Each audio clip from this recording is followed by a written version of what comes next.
Gas ಏಜೆನ್ಸಿಯ ಸಮೀಪದಿಂದ ಶ್ರೀರಾಂಪುರದಲ್ಲಿ ನಮ್ಮ ಪ್ರತಿನಿಧಿ ಶರತ್ ಇದ್ದಾರೆ. ಶರತ್, ಇಂಥ ಪರಿಸ್ಥಿತಿಯಲ್ಲೇ ಪ್ಯಾನಿಕ್ ಆಗೋದು ಜನ ಅಥವಾ ಪ್ಯಾನಿಕ್ ಸೇಲ್ ಆಗೋದು, ಗ್ಯಾಸ್ ಏಜೆನ್ಸಿ ಬಳಿ ಏನು ಹೇಳ್ತಾರೆ ಜನ? ಅಲ್ಲಿ ಸಮಸ್ಯೆ ಸೃಷ್ಟಿಯಾಗಿದೆಯಾ? ಏನು ಅಲ್ಲಿ ಸಪ್ಲೈ ಆಗ್ತಾ ಇದೆಯಂತ, ಸರಬರಾಜು ಆಗ್ತಾ ಇದೆಯಂತ ಸಿಲಿಂಡರ್ಸು?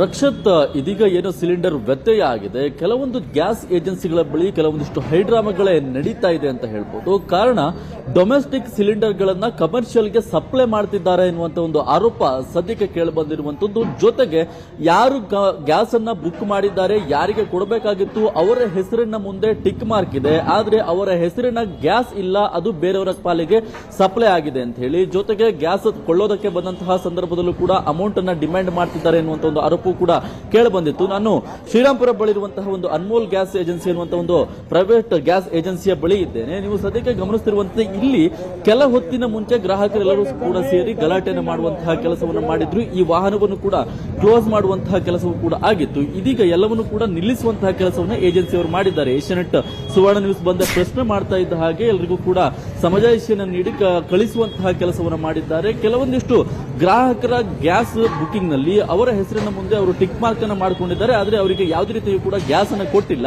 ಬೇರೆಯವರಿಗೆ ನಮಗೆ ಬೇಕಾದವರಿಗೆ ಗ್ಯಾಸ್ ಕೊಡ್ತೀವಿ ಅಂತ ಹೇಳಿ ಹೇಳ್ತಾ ಇದ್ದಾರೆ ಅಂತ ಹೇಳಿ ಗ್ರಾಹಕರು ಕೂಡ ಹೇಳ್ತಾ ಇದ್ದಾರೆ. ಪ್ರಸ್ತುತ ನಮ್ಮ ಜೊತೆಗೆ ಇಲ್ಲಿನ ಸ್ಥಳೀಯ ಗ್ರಾಹಕರು ಕೂಡ ಇದ್ದಾರೆ, ಅವ್ರನ್ನ ಮಾತಾಡಿಸ್ತಾ ಹೋಗೋಣ. ಸರ್ ನಮಸ್ತೆ.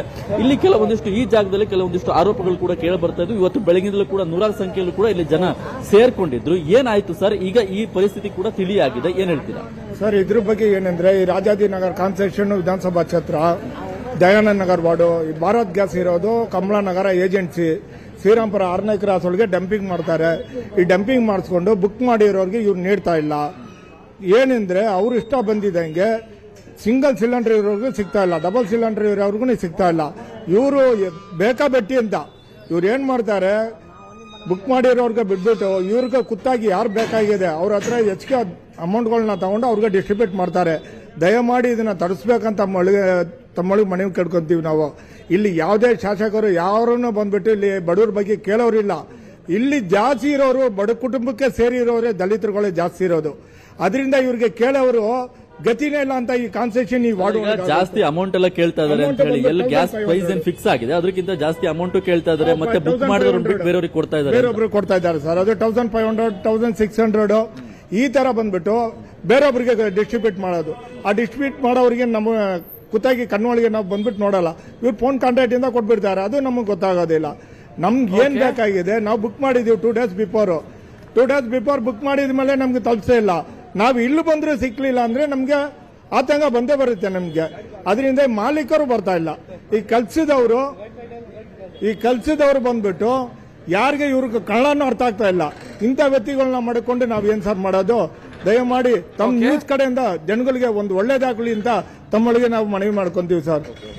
ಈ ರೀತಿಯಾಗಿ ರಕ್ಷತ್, ಈ ಜಾಗದಲ್ಲಿ ಬೇರೆಯವರ ಹೆಸರಿನಲ್ಲಿರುವಂತಹ ಗ್ಯಾಸ್ಗಳನ್ನ ಕಮರ್ಷಿಯಲ್ಗೆ ಬೇರೆಯವರಿಗೆ ಮಾರ್ಕೊಳ್ತಾ ಇದ್ದಾರೆ ಅನ್ನೋ ಒಂದು ಆರೋಪ ಸದ್ಯಕ್ಕೆ ಕೇಳಿ ಬರ್ತಾ ಇರುವಂತದ್ದು. ಇಲ್ಲಿ ತನಕವೂ ಕೂಡ ಕೆಲವೊಂದಿಷ್ಟು ಜನ ಬಂದು ಪ್ರಶ್ನೆಯನ್ನ ಮಾಡುವಂತಹ ಕೆಲಸವನ್ನು ಮಾಡಿದ್ರು. ಈ ವೇಳೆಯಲ್ಲಿ ಗ್ಯಾಸ್ ಏಜೆನ್ಸಿಯವರು ಅದನ್ನ ಕ್ಲೋಸ್ ಅನ್ನ ಮಾಡಿ ಕೆಲವರಿಗೆ ನಾವು ಪ್ರಶ್ನೆ ಮಾಡಿದ ನಂತರ ಯಾರಿಗೆ ಬೇಕಾಗಿತ್ತೋ ಅವರು ಕೆಲವೊಂದಿಷ್ಟು 10-15 ಜನಕ್ಕೆ ಕೊಡುವಂತಹ ಕೆಲಸವನ್ನು ಕೂಡ ಮಾಡಿದ್ದಾರೆ. ಸದ್ಯಕ್ಕೆ ಇದಕ್ಕೆ ಸಂಬಂಧಪಟ್ಟಾಗ ಇನ್ನೂ ಒಂದು ಲೋಡ್ ಬರಬೇಕು, ಅವಾಗ ಕೆಲರಿಗೂ ಕೊಡ್ತೀವಿ ಅಂತ ಹೇಳಿ ಕೆಲರನ್ನ ಕಳಿಸಿರುವಂತಹ ಕೆಲಸವೂ ಕೂಡ ಆಗಿದೆ. ಸದ್ಯಕ್ಕೆ ಈ ಪರಿಸ್ಥಿತಿ ಸದ್ಯಕ್ಕೆ ಇಲ್ಲಿ ಉದ್ಭವ ಆಗಿರುವಂತದ್ದು. ರಕ್ಷತ್, ಶರತ್ ಹಾಗೆ ಸಂಪರ್ಕದಲ್ಲಿರಿ.